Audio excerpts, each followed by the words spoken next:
نکاح عبادت ہے، نکاح عبادت ہے، اور جو عبادت نبی کریم صلی اللہ علیہ وسلم کے طریقے پر نہ ہو وہ عبادت اللہ کے ہاں قبول نہیں ہے۔ اکثر و بیشتر آپ دیکھتے ہیں کہ رشتوں میں نزاع پیدا ہو جاتا ہے، توڑ پیدا ہو جاتے ہیں، گھر آباد نہیں ہوتے۔ اس کے خارجی اسباب کچھ بھی ہوں، لیکن ان کی جو داخلی سبب ہوتا ہے اس میں ایک بہت بڑا مسئلہ رسول اللہ صلی اللہ علیہ وسلم کی سنت کا خیال نہ رکھنا ہوتا ہے۔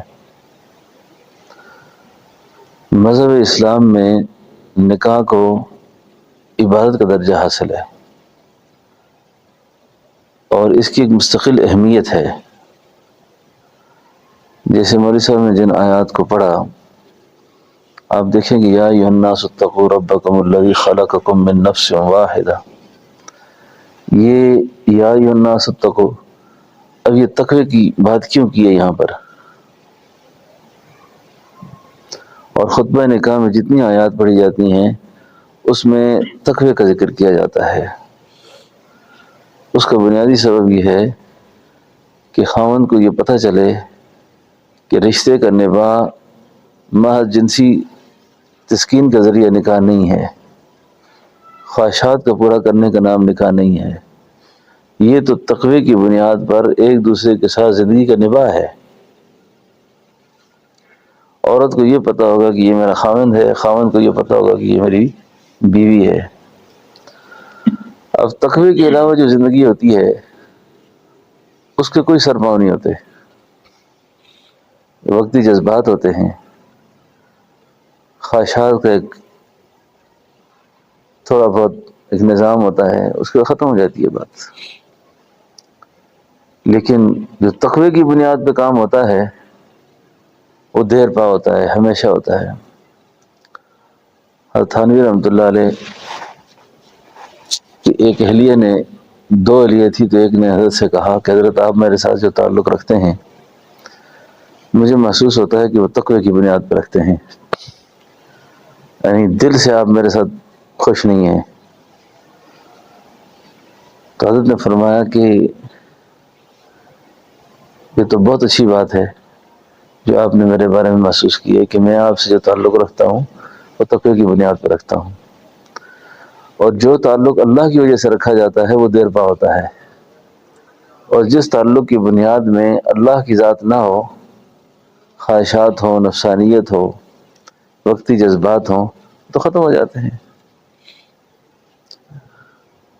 اب بے شمار اولیاء کرام نے، بزرگوں نے، صحابہ نے اپنی اہلیوں کے ساتھ جو نباہ کیا، اس نباہ کے پیچھے جو اصل چیز تھی وہ خدا کا خوف تھا،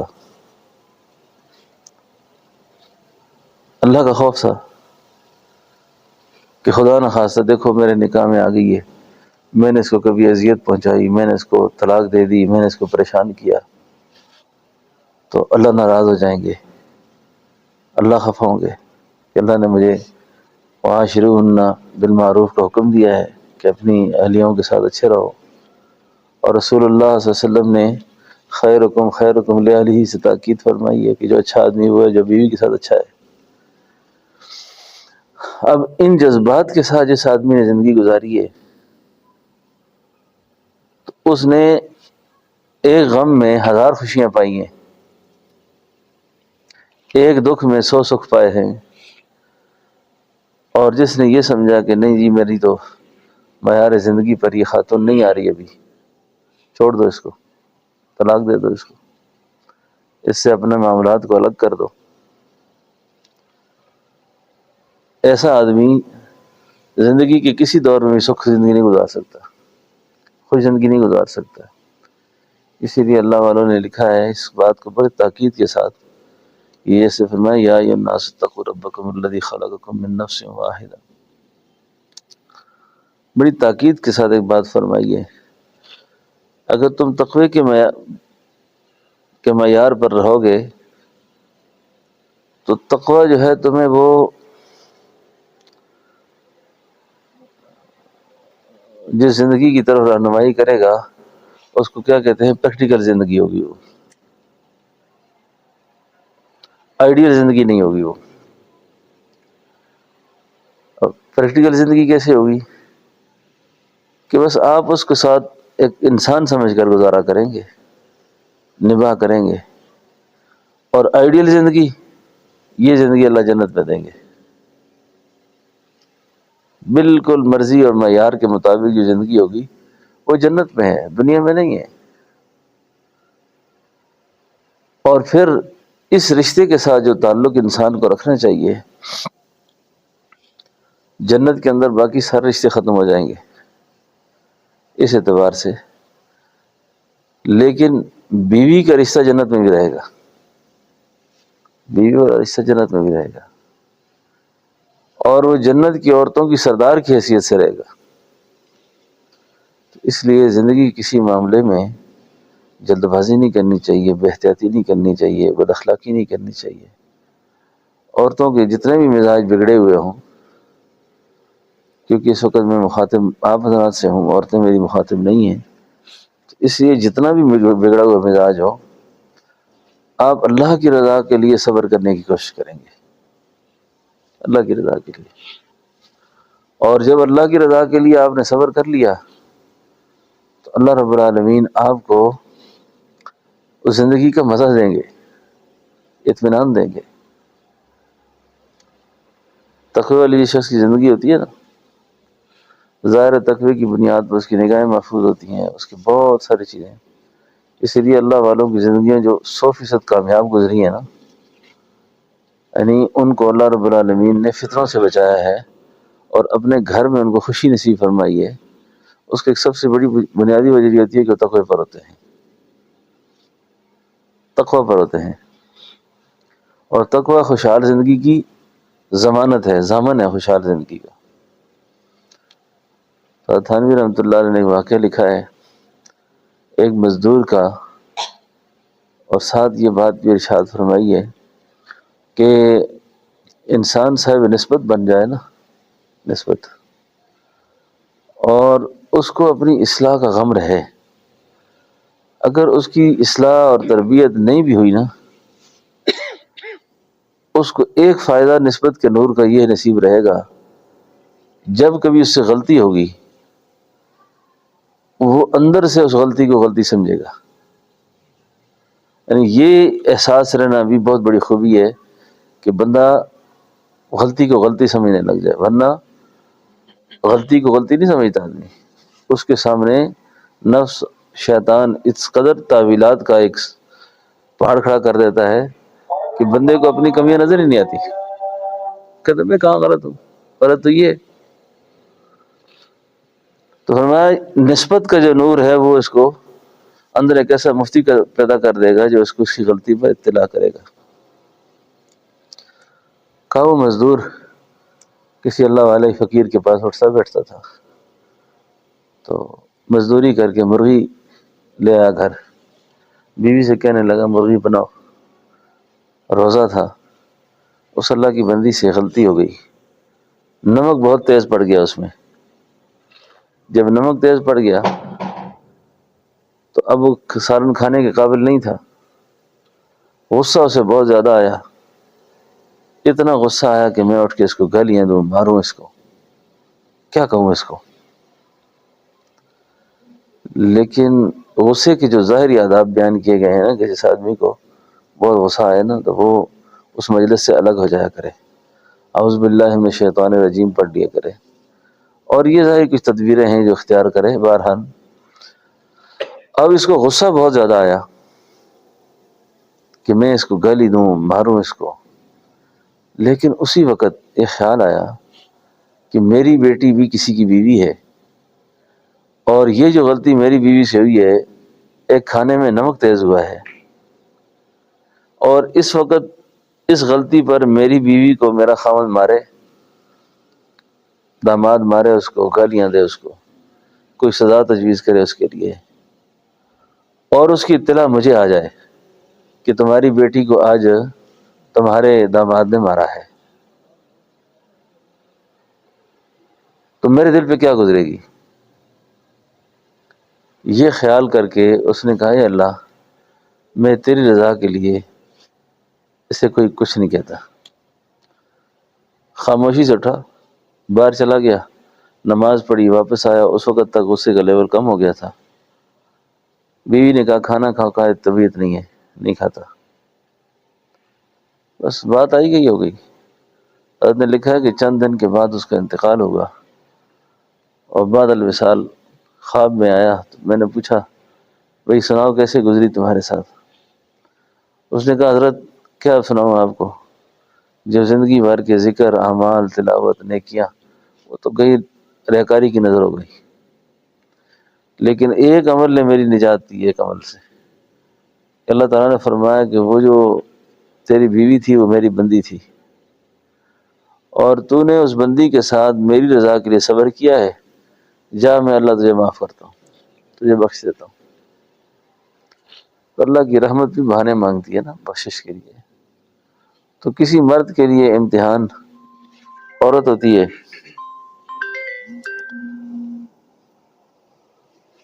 اور عورت کے لیے امتحان مرد ہوتا ہے. اب اس امتحان سے اس نے گزرنا ہوتا ہے. اب اس میں اگر تقوی کو سامنے رکھے گا تو بڑی اچھی زندگی گزرے گی. اور تقوی یہ ہے کہ اللہ کا خوف بس. اب بے شمار میں نے بزرگوں کے حالات پڑھے سنے، زندگی بھر بد مزاج عورت سے، بد اخلاق عورت سے گزارا کیا، اس خیال کے ساتھ گزارا کیا کہ میں اگر اس کو طلاق دوں گا تو یہ کسی اور کے نکاح میں چلی جائے گی، کسی اور کو پریشان کرے گی. میں کہتا ہوں کسی کو پریشان نہ کرے، مجھے ہی کرے.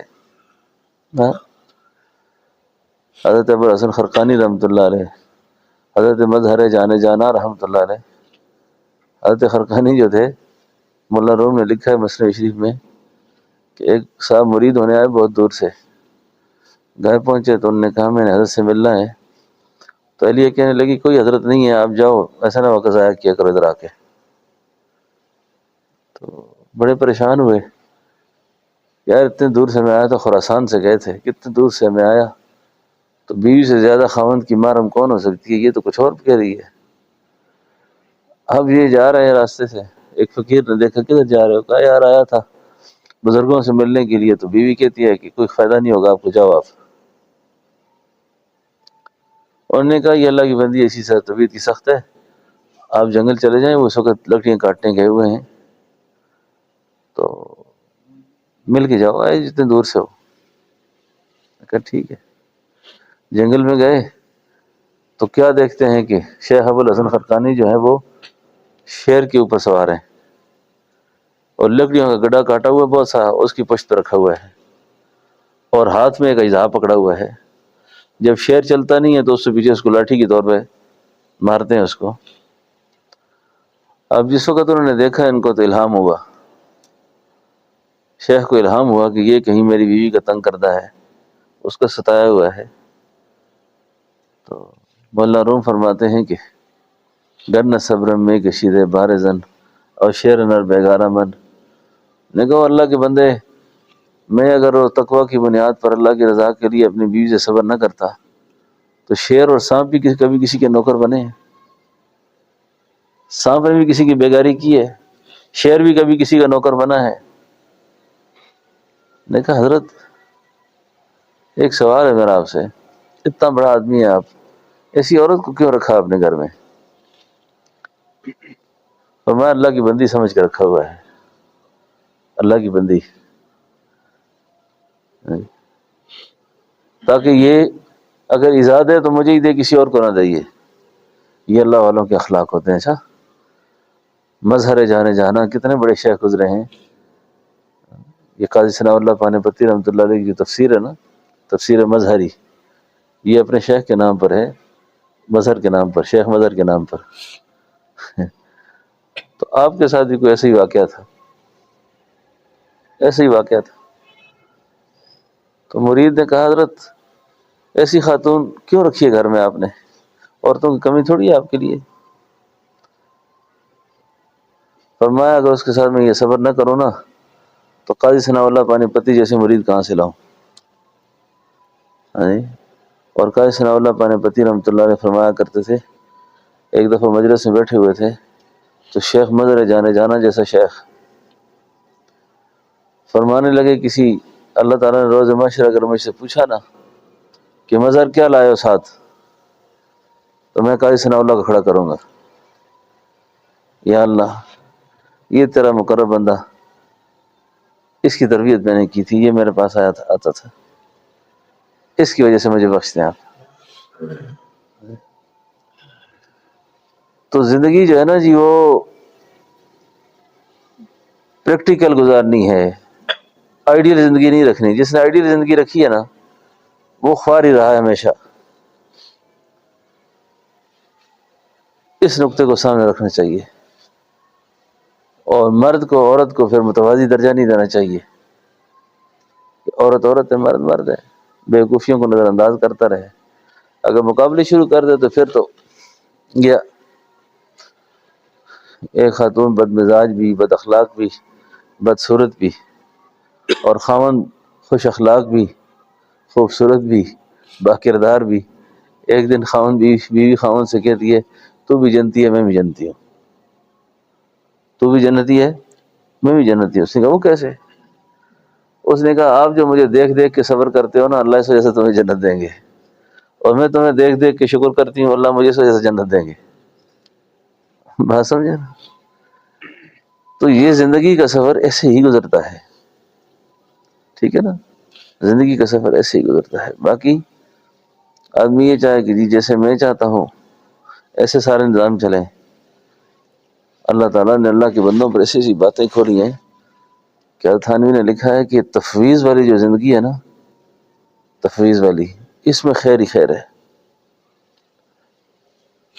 اور جو تجویز کی زندگی ہے نا اس میں غم ہی غم ہے۔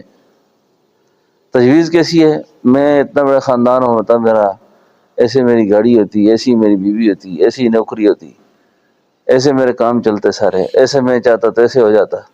یہ تجاویز ہے ساری، اور تجویز کی بنیاد پر ہمیشہ شخص پریشان ہی رہے۔ اور جو تفویض کی زندگی ہے نا اس میں خیر ہی خیر ہے، اس میں خیر ہی خیر ہے۔ ہمارے حضرت اس کو فرمایا کرتے تھے، سنگیو گزارے دیار بنو، سنگیو گزارے دیار بنو، بس۔ تو اللہ رب العالمین جو ہے نا ہم سب کی اصلاح فرمائے، ہماری تربیت فرمائے، اللہ ہمارے اخلاق کو ٹھیک فرمائے۔ تو یہ ایک تو نکاح کی سنت، مسجد میں سنت، اور اس کو اسی سنت کے مزاج پر رکھ کر جب ہم عملی زندگی گزاریں گے تو انشاءاللہ بڑی خیر ہوگی اس میں۔ اب خطبہ نکاح کے تحت میں نے دو چار باتیں آپ سے عرض کر دیں، بس طبیعت بھی اچانک خراب ہو جاتی ہے، کچھ سمجھ نہیں آتی۔ اللہ تعالیٰ خیر کے معاملات فرمائے۔ تو اب میں ایجاب قبول کر لوں، اجازت ہے؟